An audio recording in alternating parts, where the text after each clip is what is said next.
Hello, friends, welcome to my channel. And we are reading Meditation and Spiritual Life book by Swami Yatishwaranand जी. तो आज का point है follow a definite routine. So some practical hints on meditative life. कुछ चीज़ें जो बहुत ज़्यादा ज़रूरी होती हैं उनमें से एक है लाइफ में डेफिनेट रूटीन का होना. जब हम मेडिटेशन स्टार्ट करते हैं शुरू शुरू में हमें अपना एक डेफिनेट रूटीन पैटर्न रखना बहुत ज़्यादा ज़रूरी है. And that is the only way to discipline a wayward will. We should plan our waking hours, how to discharge our daily duties, what to do with the spare time, what thoughts we should have, etc. तो जब हम अपना meditation वाली life start करते हैं तब हमें ज़रूरी होता है अपने वेकिंग आवर्स का प्लान करना कि हम कितने बजे उठ रहे हैं और कितने बजे जाग कर क्या हमारा दिन भर का प्लानिंग रहती है और हमारी क्या क्या दिन भर की ड्यूटीज़ रहती हैं और हम खाली समय को क्या सदुपयोग करते हैं. तो उनमें यही सब चीज़ें शामिल होती हैं और जिसमें हमारे थॉट्स के बारे में भी हमें अवेयर रहना होता है. The life of a spiritual aspirant must be conscious and alert. तो जो भी स्पिरिचुअल एस्पिरेंट होता है उसको अपनी लाइफ में बहुत ज़्यादा ज़रूरत है कॉन्शियस होने की, सचेत होने की, अलर्ट होने की, जिससे कि उसके माइंड में नेगेटिव थॉट्स नहीं आए. Minimise your unconscious thinking and activities. तो जितनी भी हमारे अनकॉन्शियस थिंकिंग है और एक्टिविटीज़ है, जो कर्मा और जो हमारे क्रियाकल्प और सोच है, जितने भी ज़्यादा नेगेटिव हैं उनको मिनिमाइज करेंगे उतना ही हमारी लाइफ के लिए, मेडिटेटिव लाइफ के लिए बेटर होगा. So be more and more wide away. Habits are to be formed and strengthened, and then spiritual life become easier and loses much of its initial strain. Strictly preserve your fixed hour, then meditation become possible even when the mind is very restless.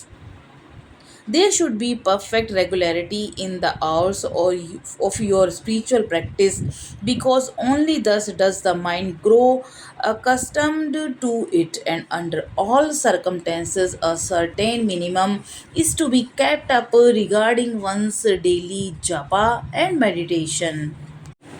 तो हम शुरुआत में जो भी हमारी habits हम बनाते हैं उसके प्रति हमें बहुत मजबूती से पकड़ के रखना होगा. तभी हमारे लिए जो स्पिरिचुअल लाइफ हो वो बहुत ज़्यादा इजी हो जाएगी और जो हमारे शुरुआती जो स्ट्रेन होगा, हमारे जो दबाव होगा, वो हम उस इजी से हैंडल कर पाएंगे. तो उस समय में हम बहुत इजीली मेडिटेशन भी कर पाएंगे. चाहे हमारा माइंड कितना भी रेस्टलेस हो रहा हो, हमारे लिए आसान होगा मेडिटेशन करना. तो इसके लिए हमें डेली जपा, कोई भी नाम जप, कोई भी मंत्रा, या फिर हम अपने ध्यान के साथ साथ जो भी आप जिस इष्ट देवता को मानते हैं उनके मंत्र को, या उनके राम नाम या फिर राधा नाम, जिस भी नाम को आप जाप करते हैं उसको आप कंटिन्यू रखेंगे तो आपके लिए ईजी हो जाएगा. Don't breakfast in the morning until you have finished a fixed minimum of japa. तो जब तक आप मॉर्निंग में फिक्स्ड जपा नहीं कर लेते कि इतना एक माला या आपको 2 माला करनी है, तब तक आप ब्रेकफास्ट ना कीजिए. The duration of spiritual practice should be slowly and steadily increased in the case of a beginner. तो स्पिरिचुअल प्रैक्टिस हमें बहुत ही धीरे धीरे और लगातार निरंतरता के साथ बढ़ाना होगा शुरुआत में. In the case of an advance aspirant there will be an undercurrent of devotion in the mind which enable him to keep a part of mind busy with devotional practices at all time, whatever he may happen to do outwardly. तो जब हम शुरुआती दौर में होते हैं तब हमें निरंतरता के साथ धीरे धीरे इस प्रैक्टिस को कंटिन्यू करना है.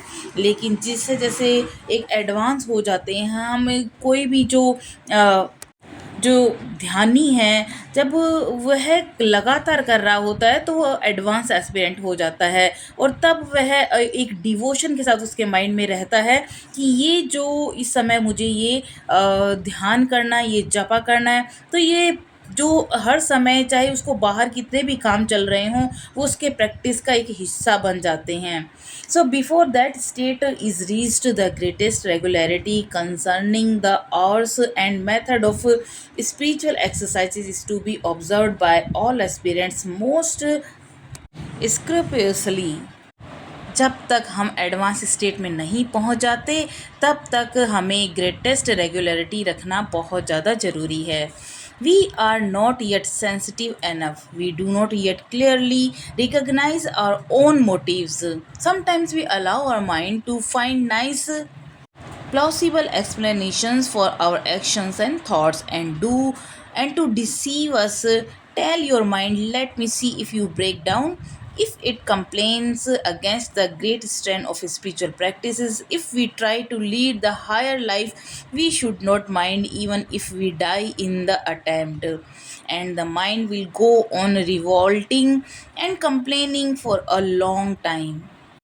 हम अभी तक पर्याप्त रूप से जागरूक नहीं हैं, हमें पूरी तरह से समझ नहीं है, और हम क्लियर नहीं हैं कि हमारे क्या हमारे इरादे हैं। कभी कभी हमारा जो दिमाग है वो विश्वसनीय एक्सप्लेनेशन देने लगता है हमारे एक्शन को लेकर, हमारे थॉट्स को लेकर, जो हमें ही डिसीव धोखा देता है। तो हमें अपने माइंड को जो बताता है वह कहता है कि if you break down, if it complains against the great strength of spiritual practices, कि तुम बहुत बुरी तरह से टूट जाओगे अगर तुम ये ध्यान करोगे, तो तुम बहुत ज़्यादा स्ट्रेन ले लोगे स्पिरिचुअल प्रैक्टिस को लेकर के। और if we try to lead higher life, we should not mind even if we die in the attempt. तो हमें जब इस हायर लाइफ को लीड करना है, तो हमें हमारे माइंड के अंदर, चाहे हमें मृत्यु तक क्यों नहीं मिले थी, तब तक भी हमें इसके ऊपर माइंड नहीं करना चाहिए। And the mind will go on revolting and complaining for a long time, जबकि हमारा जो दिमाग है वह बार बार हमें इसके प्रति विद्रोही बनाता है, लगातार लंबे समय तक कंप्लेन करता रहता है। It will say look here today you have had very little slip. वह हमें बार बार कहता है कि देखो, अब तो तुम्हें सोने के लिए भी बहुत कम समय मिलता है, बस सारा दिन ध्यान ध्यान। This may be bad for your nerves. तो ये आपके लिए कहता है कि ये नर्व्स के लिए बहुत ज़्यादा गलत है, बैड है, क्योंकि तुम सो नहीं पाते। Take care that you do not have a nervous breakdown. तुम्हें टेक केयर, ध्यान रखना चाहिए कि कहीं नर्वस ब्रेकडाउन ना हो जाए। Stop your practices for a day और टू। तो तब आप जो प्रैक्टिस करना बंद कर देते हो, एक दिन के लिए, 2 दिन के लिए, just give your mind some good kicks in such a case. तो इस अवस्था में हमें हमारे माइंड को ही ऐसे गुड किक्स देने होंगे कि वाइप इट नाइसली। जो इस सारे जो बुरे विचार, नेगेटिव थॉट्स आते हैं, इनको अच्छे से हमारे दिमाग से हटाया जा सके। So be very hard with this bad mind. तो इसके लिए हमें थोड़ा सा हार्ड होना पड़ेगा। Just as a horse get whipped by its rider when it does not move. जिस तरह से जब कोई घोड़ा मूव नहीं करता, आगे नहीं बल्कि बढ़ता है, तब उसका जो राइडर है वो उसको चाबुक मारता है। So you give your mind a good thrashing if it revolves. तो अगर आपका माइंड बार बार ध्यान की अवस्था में जाने के बाद आपको कोई ना कोई कंप्लेन कर रहा है, कुछ ना कुछ रिवोल्ट, विद्रोह कर रहा है, तब आपको उसको समझाना होगा अच्छे तरह से, उसका सही समझ, अवेकन, चेतना में आपको लाना होगा। So, if we are not prepared to find time for our daily spiritual practice, we can never progress. तो जब तक हम प्रिपेयर नहीं होंगे, समय नहीं हम खोजेंगे कि हमें डेली स्पिरिचुअल प्रैक्टिस करनी है, तब तक हम इसमें प्रोग्रेस नहीं कर पाएंगे। Many people never seem to have realise this fact at all. कभी कभी तो कई लोग जो है इस फैक्ट को समझ ही नहीं पाते। We must minimise all unnecessary waste of time, infertile thinking, gossiping, aimless activities, wandering, etc. तो जो हमें अपनी जो अननेसेसरी, जो हमारा टाइम वेस्ट करने की जो चीज़ें हैं, जो हम फर्टाइल थिंकिंग है, जो गॉसिप बेवजह की हम बातें करते हैं, एमलेस एक्टिविटीज़ करते हैं, उनको मिनिमाइज करना होगा। Then we will get plenty of time for our spiritual practice. तब हमें जो हमारे स्पिरिचुअल प्रैक्टिस के लिए बहुत ज़्यादा समय मिल जाएगा। With a few minutes of random meditation a day, nothing can be achieved. Time is to be saved as much as possible, and we should never spend too much physical energy in unnecessary occupations. तो जितना हो सके समय को बचाने की कोशिश कीजिए, और जो अननेसेसरी जो चीज़ें हैं उनमें से अपना ध्यान हटाइए और समय को व्यर्थ जाने से बचाइए। At present, there is too much useless waste of physical energy, too much mental restlessness, whirlpools everywhere. तो आजकल के समय में जैसे हम जानते हैं कि हमारी कई ऐसी कल फिज़िकल एनर्जीज़ में हमारा टाइम वेस्ट होता है, हमारी एनर्जी वेस्ट होती है, और हमें जो मेंटल रेस्टलेसनेस हमें फील होता है, और हर जगह ही ये एक ही तरह का वर्लपूल चल रहा है। So break the whirlpool if you want to find the right mood for intense spiritual practice. तो आपको इसको ब्रेक करना होगा, इस पैटर्न को तोड़ना होगा, अगर आप सही तरह से स्पिरिचुअल प्रैक्टिस करना चाहते हैं। Improve the quality of your meditation. So how will we improve the quality of our meditation? So learn to intensify your meditation. Pay more attention to quality than to quantity. तो हमें किस तरह से meditation को intensify करना चाहिए? तो सबसे पहले ज़रूरत है हमें अटेंशन देने की, कि हम उसकी क्वालिटी पे ध्यान दें रैदर देन क्वांटिटी पर। For people who are very busy, there is no other way. Whatever time you set apart for meditation should be properly utilized.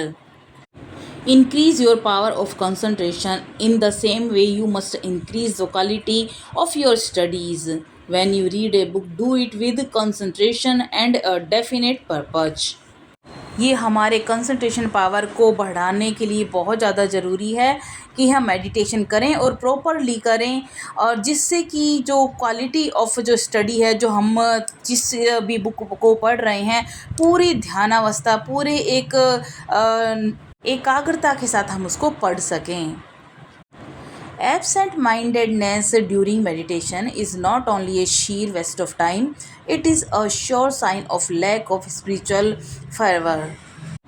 जब हम शून्य चित्त होकर के मेडिटेशन करते हैं तो ये सिर्फ वेस्ट ऑफ टाइम है, और ये एक साइन है कि हम अध्यात्म के प्रति बिल्कुल भी जोश नहीं रखते हैं। तो उसमें कमी बताता है।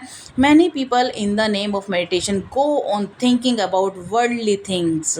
तो कभी कभी कुछ लोग जो होते हैं, जब मेडिटेशन करने लगते हैं तो वो सिर्फ सोचते रहते हैं, और काफ़ी लंबे समय तक बैठे बैठे दुनियादारी की कई चीज़ें सोचते रहते हैं। So if you find the mind becoming very तामसिक और राजसिक, you should get up from your seat.